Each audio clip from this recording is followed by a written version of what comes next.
adalah seorang imam yang ilmunya memenuhi dunia. Ia juga terkenal di penjuru dunia manapun. Beliau telah menghafal 100.000 hadis Rasulullah Shallallahu Alaihi Wasallam yang sahih dan 200.000 hadis Rasulullah Shallallahu Alaihi Wasallam yang bukan sahih. Suatu hari, beliau pergi menaiki sebuah kapal dengan membawa 1.000 dinar di dalam kantungnya. Tiba-tiba, datang seorang pemuda kepadanya, mendekatinya, duduk bersamanya, dan memperlihatkan kecintaan dan tadimnya kepada Imam Bukhari. Imam Bukhari pun menerimanya, hingga beliau pun memberitahu kepada pemuda itu akan 1.000 dinarnya. Keesokan harinya, setelah bangun dari tidurnya, si pemuda tiba-tiba teriak tidak karuan. Ia menyobek bajunya serta menangis sejadi-jadinya. Orang-orang pun keheranan akan kejadian tersebut. Mereka bertanya apa yang terjadi. Si pemuda pun menjawab kepada mereka, "Aku punya uang 1.000 dinar, tapi sekarang telah hilang." Akhirnya semua orang memeriksa setiap orang yang ada di atas kapal. Saat itu juga, Imam Bukhari melemparkan 1.000 dinarnya ke dalam laut. Hingga pada saat beliau diperiksa, mereka tidak menemukan 1.000 dinar tersebut.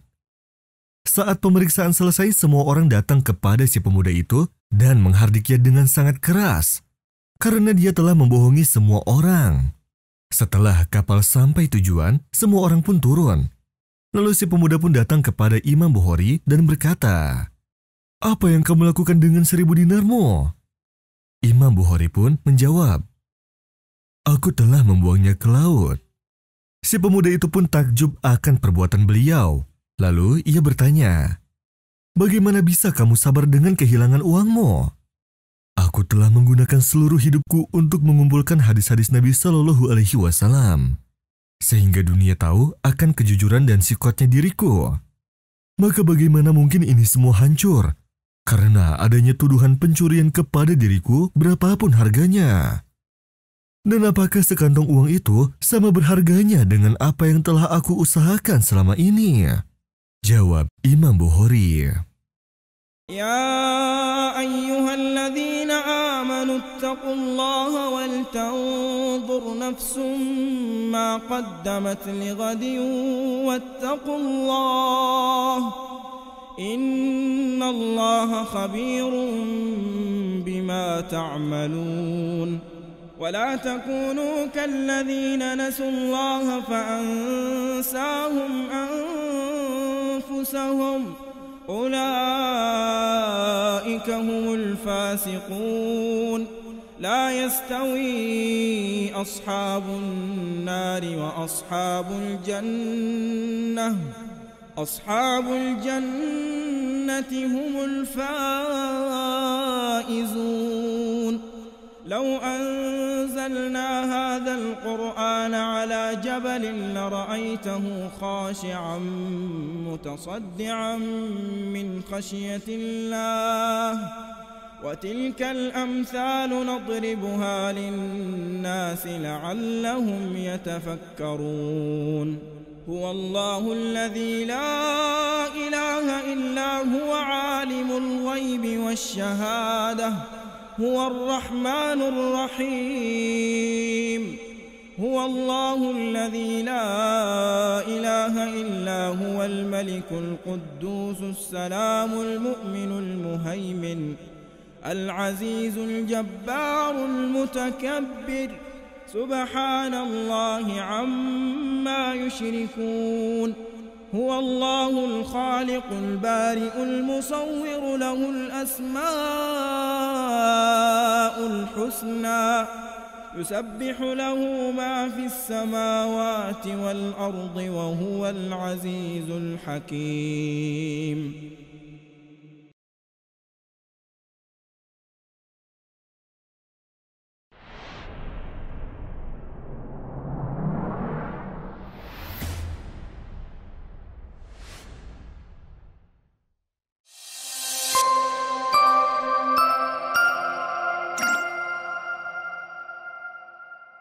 Dahulu kala, Imam Ali bin Hamzah Al-Kisai adalah seorang guru di istana Khalifah Harun Ar-Rasyid.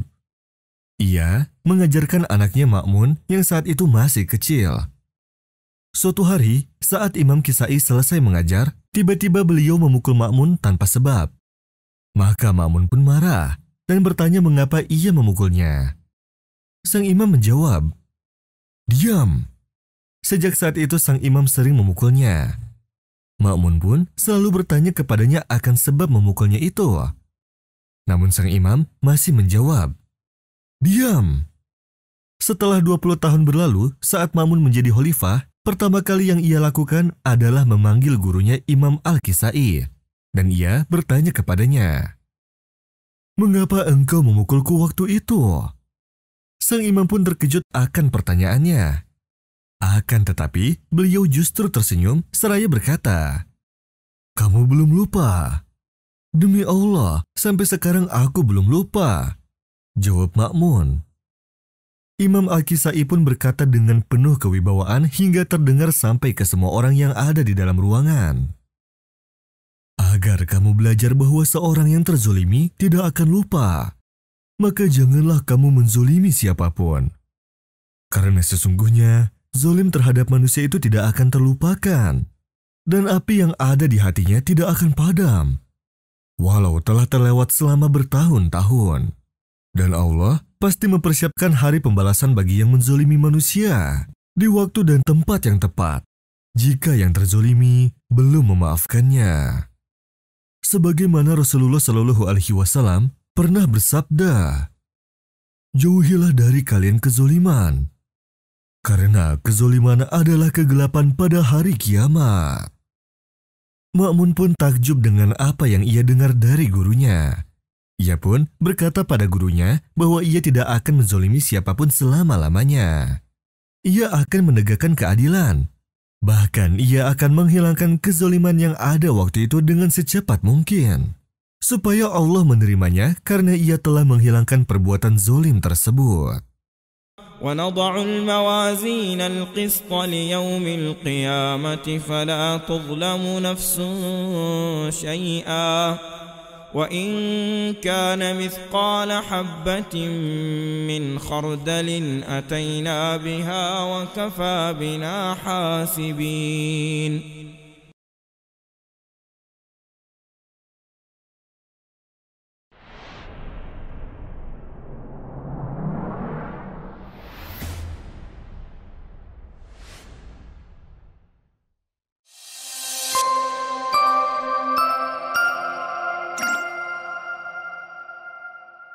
Kisah ini pernah diceritakan oleh Ibnu Qayyim dalam kitabnya Miftah Darus Sa'adah. Saat itu, Ibnu Qayyim duduk di bawah naungan pohon. Seketika, ia melihat seekor semut kecil berjalan di sampingnya hingga mendekati sebuah sayap belalang. Semut kecil itu ingin membawanya sendiri. Tetapi, ia kesulitan karena sayap belalang itu sangat berat. Semut kecil itu pun mencari bantuan dengan mendatangi kampung semut di bawah tanah. Saat ia datang bersama segerombolan semut yang banyak, Ibnu Qayyim mengangkat sayap itu. Maka semua semut keheranan. Segerombolan semut itu pulang ke kampungnya. Tinggal si semut kecil itu yang masih mencari-cari di mana sayap itu. Di saat semut itu mencari-cari, Ibnu Qayyim menaruh kembali sayap itu. Semut kecil itu pun kembali lagi ke kelompoknya. Tetapi yang keluar lebih sedikit dari sebelumnya. Saat semua semut itu datang lagi, Ibnu Qayyim mengambil lagi sayap itu. Dan semua semut keheranan kembali. Semua pulang lagi dan tinggal si semut kecil yang mencari-cari di mana sayap itu. Saat ia mencari, Ibnu Qayyim kembali menaruh sayap belalang itu. Kemudian semut kecil itu memanggil teman-temannya kembali. Tetapi jauh lebih sedikit yang datang daripada yang sebelumnya. Saat semuanya datang kembali, Ibnu Qayyim mengambil sayap belalang itu kembali. Maka terlihat bahwa semut-semut itu marah, hingga mereka menyerbu semut kecil itu hingga tewas. Saat semut kecil itu tewas, Ibnu Qayyim menaruh kembali sayap belalang itu. Dan terlihat adanya penyesalan pada diri segerombolan semut-semut itu. Ibnu Qayyim sangat tertegun dan bersedih. Lalu ia pergi mendatangi Ibnu Taimiyah dan menceritakan kisahnya tersebut. Ibnu Taimiyah berkata padanya, "Untukmu, semoga Allah mengampunimu, dan janganlah mengulanginya lagi. Dan untuk apa yang kamu ceritakan tadi? Maha suci zat yang telah mengajarkan kepada seekor semut akan balasan sebuah kebohongan dan jeleknya sifat bohong. Sampai-sampai serangga kecil ini mengingkari sifat buruk. Mereka pun menghukum pelakunya, juga menjunjung sifat-sifat terpuji. Dan itu semua adalah fitrah yang Allah berikan kepada mereka. Lalu ia membacakan sebuah ayat. Wahai orang-orang yang beriman, bertakwalah kepada Allah dan dekatilah orang-orang yang jujur. Innal muslimina wal muslimati wal mu'minina wal mu'minati wal qanitina wal qanitati was sadiqina was sadiqati was sabirina was sabirati wal khashi'ina wal khashi'ati wal mutasaddiqina wal mutasaddiqat والصائمين